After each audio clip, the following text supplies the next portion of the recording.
The 10 rings are 10 mystical weapons that bestow on their user immortality and immense magical power. They were discovered by Xu Wenwu thousands of years ago. In the course of history, Wenwu gathers an army of soldiers known as the 10 Rings. He uses this army to overthrow numerous kingdoms and governments throughout all of history. In order to increase his perceived power, Wenwu starts looking for the town of Ta Lo in 1996. Ta Lo is claimed to be home to a number of mythological creatures, of which he is able to amass this power. He locates the village's entrance, but Ying Li, the guardian, forbids him from going inside. During a fight scene of theirs, halfway ass-kicking, halfway flirting, they fall in love, and eventually get married. They have 2 children, ShangChi and Xiling. To be with his family, Wenwu gives up the power of the 10 rings along with his organization. However, Li is eventually assassinated by the Iron Gang, one of the 10 rings' former adversaries. Enraged, Wenwu takes back the rings and releases the darkness within him in full force. At age 14, Wenwu assigns ShangChi to kill the Iron Gang's leader when he starts his martial arts training.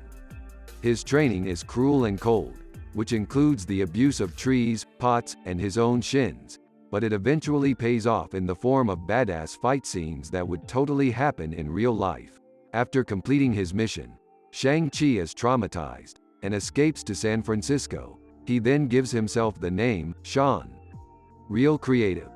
Together with his best friend Katie, ShangChi currently works as a valet, where they both work with professionalism and maturity. One day while riding the bus to work, ShangChi and Katie are assaulted by the 10 rings, first by a few worthless goons, and then by Razor Fist, a much more formidable opponent. In the ensuing fight, the bus driver collapses and accidents happen all around them. Typical Boston driving behavior. Despite defeating the bad guys, ShangChi finds that his mother's pendant has been stolen during the fight. ShangChi intends to find Xiling because he worries that the 10 rings may assault her for her pendant. He tells Katie about his background, and she agrees to assist him. They locate her in a secret fight club in Macau, where she is the reigning champ. In their fight, Shaun warns her that their father is coming for them, along with her pendant.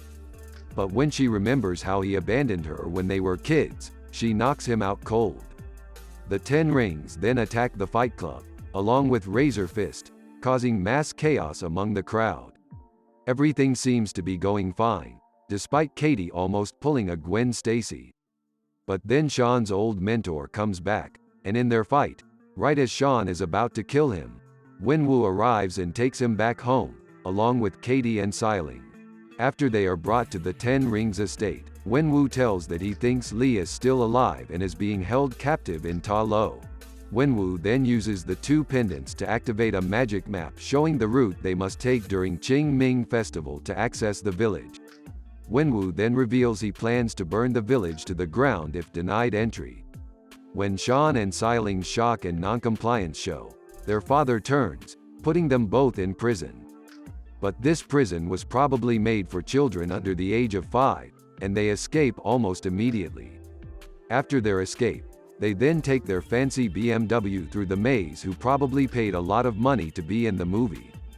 Guided by Slattery's Hunden, Morris, they travel at breakneck speed through the bamboo maze, where they almost get eaten by the forest many times over. After many heart-stopping moments, they just barely make it through. They are at first met with hostility, but are then welcomed by Shaun's aunt, Ying Nan. She then tells the village's history, about how the soul-eating dweller in darkness and his henchmen attacked Ta Lo thousands of years ago. The great protector dragon, who assisted in trapping the dweller and his minions in a mountain, however, helped save the settlement. Nan claims that Wenwu will use the rings to breach the seal since he has been led to believe Li is still alive by the dweller in darkness. In anticipation of their arrival, the peasants ShangChi, Xiling, and Katie train and prepare the village. When the 10 rings arrive, a battle breaks out between the village locals and the 10 ring soldiers when Wenwu goes to break the seal. But then Shaun then intercepts his father, and in their emotionally charged brawl, seems to be winning. But then Wenwu comes with a deadly punch, seemingly killing Shaun. Wenwu then starts using the rings to shatter the seal under the direction of Li's voice, but he unknowingly releases many of the soul-sucking minions. To stop the minions, the villagers and the 10 rings agree to a truce and band together. The Great Protector brings Shang-Chi back from the brink before he emerges from the ocean and engages the minions. Wenwu and Shang-Chi then engage in another fight, where Shaun gains the upper hand by taking control of Wenwu's rings, but then the Dweller in Darkness escapes. Wenwu then sacrifices himself to save Shaun, and relinquishes his power over the rings to give to him.